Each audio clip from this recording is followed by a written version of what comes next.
आज का टॉपिक है एनेस्थीसिया। एनेस्थीसिया होता क्या है ये देख लेते हैं, इसके कितने टाइप होते हैं वो देखेंगे, इसके रिस्क फैक्टर क्या होते हैं, इसका मैनेजमेंट क्या होता है और कितनी इसकी स्टेज होती है।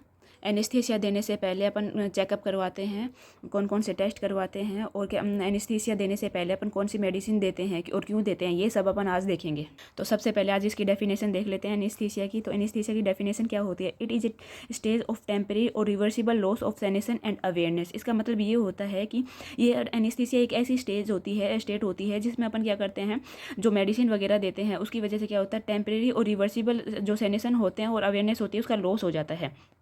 देन इसकी दूसरी डेफिनेशन अपन ऐसे भी बोल सकते हैं कि ये एक मेडिकल प्रोसीजर है। It is a medical procedure in which use of the medicine to prevent pain during the surgeries. मतलब ये हुआ कि ये एक मेडिकल प्रोसीजर है जिसके अंदर अपन क्या होता है, मेडिसिन का यूज करते हैं सर्जरी के टाइम पे पेन होता है उसको रिड्यूस करने के लिए, उसको प्रिवेंट करने के लिए, उसको कम करने के लिए। देन नेक्स्ट पॉइंट आ जाता है इसके टाइप्स। इसके 3 टाइप होते हैं। कितने टाइप होते हैं? 3 टाइप होते हैं। जनरल होता है, लोकल और spinal. General, local and spinal. सबसे पहले अपन जनरल एनेस्थीसिया के बारे में बात कर लेते हैं। जनरल एनेस्थीसिया जो होता है वो पूरी बॉडी पे वर्क करता है। It work on wool body, ठीक है। देन इसका यह यूज होता है वो किस में होता है, जो मेजर सर्जरीज होती है ना, जैसे कोई हार्ट की सर्जरीज हो गई, ब्रेन की सर्जरीज हो गई, जितनी भी मेजर सर्जरीज होती है ना उसके अंदर अपन जनरल एनेस्थीसिया का यूज करते हैं। अब इसके 3 जो होते हैं वो मेन फंक्शन होते हैं। कौन कौन से मेन फंक्शन होते हैं अपन एक ट्रिक से याद कर लेते हैं, इसको नाम से याद कर लेते हैं, ठीक है। एन से क्या हो जाएगा, नार्कोसिस हो जाएगा। ए से एनाल्जेसिया हो जाएगा। एम से मसल रिलैक्सेशन होता है। नार्कोसिस का मतलब क्या होता है, ये क्या करता है, स्लीप जो होती है उसको इंक्रीज कर देता है। नार्कोसिस का मतलब ये हुआ कि स्लीप होती है उसको इंक्रीज कर देता है, एनेस्थीसिया देने के बाद में ज़्यादा नींद आती है, ठीक है। एनाल्जेसिया का मतलब ये होता है कि कौन सी स्टेट तो कौन सी है, पेशेंट की कॉन्शियस ही है पर उसको पेन फील नहीं हो रहा, कौन सी स्टेट में है, मतलब डॉक्टर क्या कर रहा है, उसको इंजेक्शन वगैरह लगा रहा है तो वो सब, या क्या बोल रहा है क्या नहीं बोल रहा, सब सुनाई दे रहा है पर उसे क्या होता है, पेन फील नहीं होता। और एम से आ जाएगा मसल रिलैक्सेशन। एंड ये इसके क्या हो गए, 3 मेन फंक्शन हो गए। नार्कोसिस हो जाएगा, एनाल्जेसिया हो जाएगा एंड मसल रिलैक्सेशन हो जाएगा। देन ये जो जनरल एनेस्थीसिया होते हैं इसके क्या होते हैं, 2 टाइप होते हैं। जनरल एनेस्थीसिया के क्या होते हैं, 2 टाइप होते हैं। एक तो आईवी एजेंट बोलते हैं, एक इनहेलेशन एजेंट बोलते हैं। आईवी एजेंट बोलते हैं मतलब इंट्रावीनस अपन इंजेक्शन से देते हैं ना, इंजेक्शन से देते हैं, आईवी देते हैं, तो आईवी एजेंट हो जाएगा। और दूसरा हो जाएगा इनहेलेशन एजेंट हो जाएगा। तो आईवी एजेंट के लिए अपन जो किसका इंजेक्शन दे देते हैं, केटामाइन के दे देते हैं, बारबीट्यूरेट्स का दे देते हैं। केटामाइन एंड बारबीट्यूरेट्स, ये ड्रग्स के नाम 1-2 याद रखने। तो केटामाइन एंड बारबीट्यूरेट्स आ जाएगी। तो इनहेलेशनल एजेंट देख लेते हैं अब दूसरा। तो इसमें कौन कौन से होते हैं, नाइट्रस ऑक्साइड होते हैं, N2 यानी नाइट्रस ऑक्साइड होते हैं, हेलोजन देते हैं अपन, और ether and chloroform. Nitrous oxide, halogen, ether and chloroform.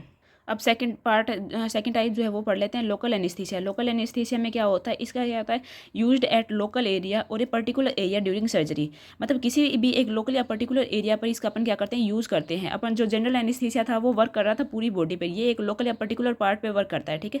और ये काम कैसे करता है, जो भी सोडियम के जो चैनल होते हैं ना उनको क्या कर देता है, ब्लॉक कर देता है। सोडियम के चैनल को ब्लॉक कर देता है जिसकी वजह से जो एक्शन पोटेंशियल होता है ना वो डिक्रीज हो जाता है।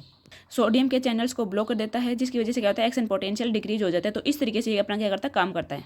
और मेनली ये किस में यूज होता है, जो भी माइनर सर्जरीज होती है ना उसके अंदर अपन क्या करते हैं, इसका यूज़ करते हैं। लोकल एनेस्थीसिया का माइनर सर्जरी के अंदर यूज़ किया जाता है। और इसके क्या होते हैं, 4 टाइप होते हैं। टिफिन से याद कर लेते हैं, टिफिन, ठीक है।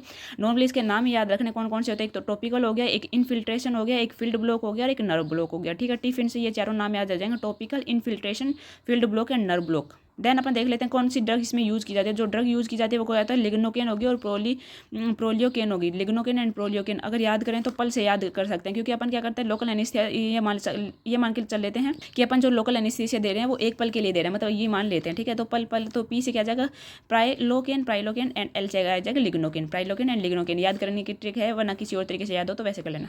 अब अपन इसका 3rd टाइप बात करेंगे, स्पाइनल एनेस्थीसिया। स्पाइनल एनेस्थीसिया में क्या करता है, ये ब्लॉक कर देता है किसको, सेनेसन को, एक स्पेसिफिक रीजन के अंदर क्या कर देता है, ब्लॉक या फिर प्रिवेंट कर देता है। जो एक स्पेसिफिक रीजन होता है उसके अंदर क्या कर देता है, सेनेसन को ब्लॉक और प्रिवेंट करता है।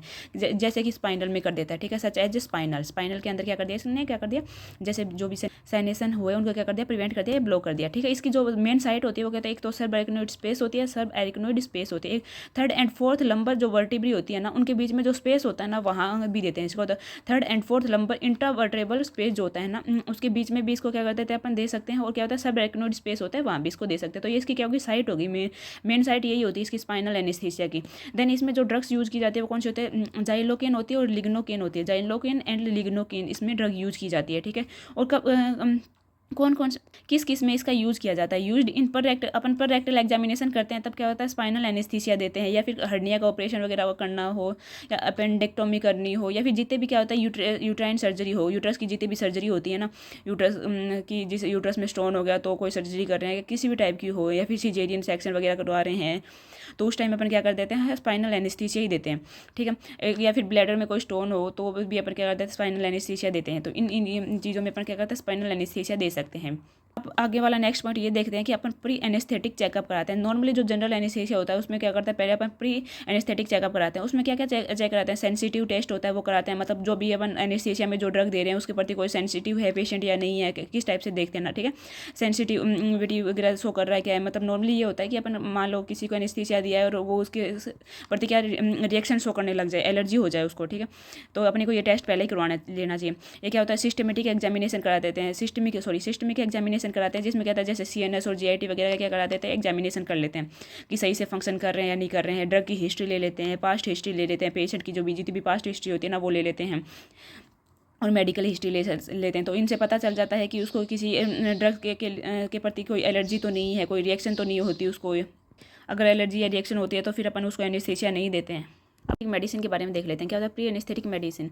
ये इसके दो मेन फंक्शन होते हैं। क्या करता है, एक तो ये जो सीएनएस की एक्टिविटी होती है, पेशेंट का जो सीएनएस होता है उसकी एक्टिविटी को क्या कर देता है, रिड्यूस कर देता है, डिक्रीज कर देता है। ठीक है, एक तो क्या कर देता है, सीएनएस की एक्टिविटी को डिक्रीज कर रहा है। दूसरा ये होता है कि अपना जो रेस्पिरेटरी ट्रैक्ट की जितनी भी ग्लैंड होती है उनके सिक्रेशन को डिक्रीज कर देता है। रेस्पिरेटरी ट्रैक्ट की जितनी भी ग्लैंड होती है उसके सिक्रेशन को क्या कर रहा है, डिक्रीज कर देता है। तो दो मेन फंक्शन हो गया, एक हो गया सीएनएस की एक्टिविटी होती है उसको डिक्रीज कर रहा है, और दूसरा ये होता है कि जो रेस्पिरेटरी ट्रैक्ट की जितनी भी ग्लैंड होती है उनके सिक्रेशन को क्या करता है, डिक्रीज करता है। नॉर्मली अपन क्या करते हैं, प्री एनेस्थेटिक मेडिसिन में क्या देते हैं, स्टीरॉइड्स देते हैं। स्टीरॉइड क्यों देते हैं, क्योंकि ये क्या है, इम्यूनो सप्रेशेंट होता है। क्या देते हैं, स्टीरॉइड्स देते हैं, ये इम्यूनो सप्रेशेंट होता है, इसके लिए इसका ये क्या यूज़ किया जाता है। अब हम नॉर्मली ये देखते हैं कि एनेस्थेटिक मेडिसिन जो होती है वो किस वे में यूज़ की जाती है, गिवन बाय इनहेलेशन के रूप में। इनहेलेशन एज कैसे कैसे दे सकते हैं देख, ठीक है। इनहेलेशन स्प्रे के रूप में इसका यूज़ किया जाता है, इंजेक्शन लगा सकते हैं, या फिर आई ड्रॉप हो सकती है, जेली बेस हो सकती है, कैसा भी हो सकता है, इनमें से कैसी भी फॉर्म होती है जिसके अंदर अपन इसका क्या करते हैं, यूज़ कर सकते हैं। जैसे इनहेलेशन हो गया, स्प्रे हो गया, इंजेक्शन हो गया, आई ड्रॉप हो गया, जेली बेस हो गया।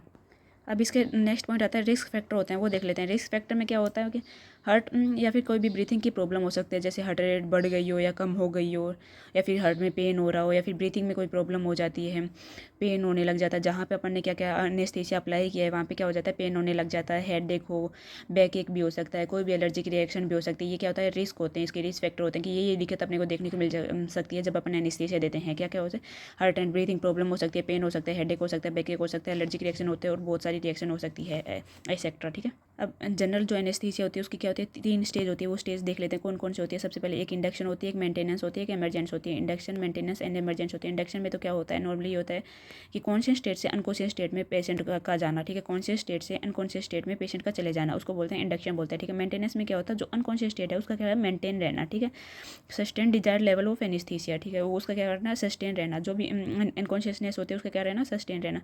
देन एमरजेंस जो होती है, एमरजेंस में ये होता है जो कॉन्शियस स्टेट होती है, मतलब अनकॉन्शियस स्टेट से कॉन्शियस स्टेट में वापस जाना। पेशेंट का अनकॉन्शियस स्टेट से कॉन्शियस स्टेट में वापस जाना इमरजेंस होता है। तो 3 हो गया, एक इंडक्शन हो गया, मेंटेनेंस हो गया, इमरजेंस हो गया। ठीक है, देन इसका मैनेजमेंट देख लेते हैं। मैनेजमेंट में सबसे पहले अपन देखते हैं जो भी सिम्टम दिखाई दे रहे हैं, जैसे बैक एक हो रहा है, हेड एक वगैरह हो रहा था, जो भी सिम्टम दिखाई दे रहे हैं उसके अकॉर्डिंग ट्रीटमेंट करते हैं। तो सिम्टोमेटिक ट्रीटमेंट करते हैं, आईवी फ्लूइड दे देते हैं। ठीक है, क्या देते हैं, आईवी फ्लूइड दे देते हैं, या फिर अगर किसी को वोमिटिंग हो रही है तो एंटी एमेटिक ड्रग दे दो। एयरवे जो होता है उसको चेक करना चाहिए, और क्या होता है अगर आर्टिफिशियल रेस्पिरेशन की जरूरत पड़े तो वो दे देना चाहिए। ठीक है, एंड जो भी एनेस्थीसिया की स्टेज जो एनेस्थीसिया दे रहे हैं अगर पॉसिबल होता है तो अपने को उसको रोक देना चाहिए, अगर उसको कोई भी एलर्जिक रिएक्शन वगैरह हो रही है उसके प्रति। तो ये इसका मैनेजमेंट हो गया। और ये अपना टॉपिक एनेस्थीसिया आज पहला टॉपिक क्या होता है, खत्म होता है।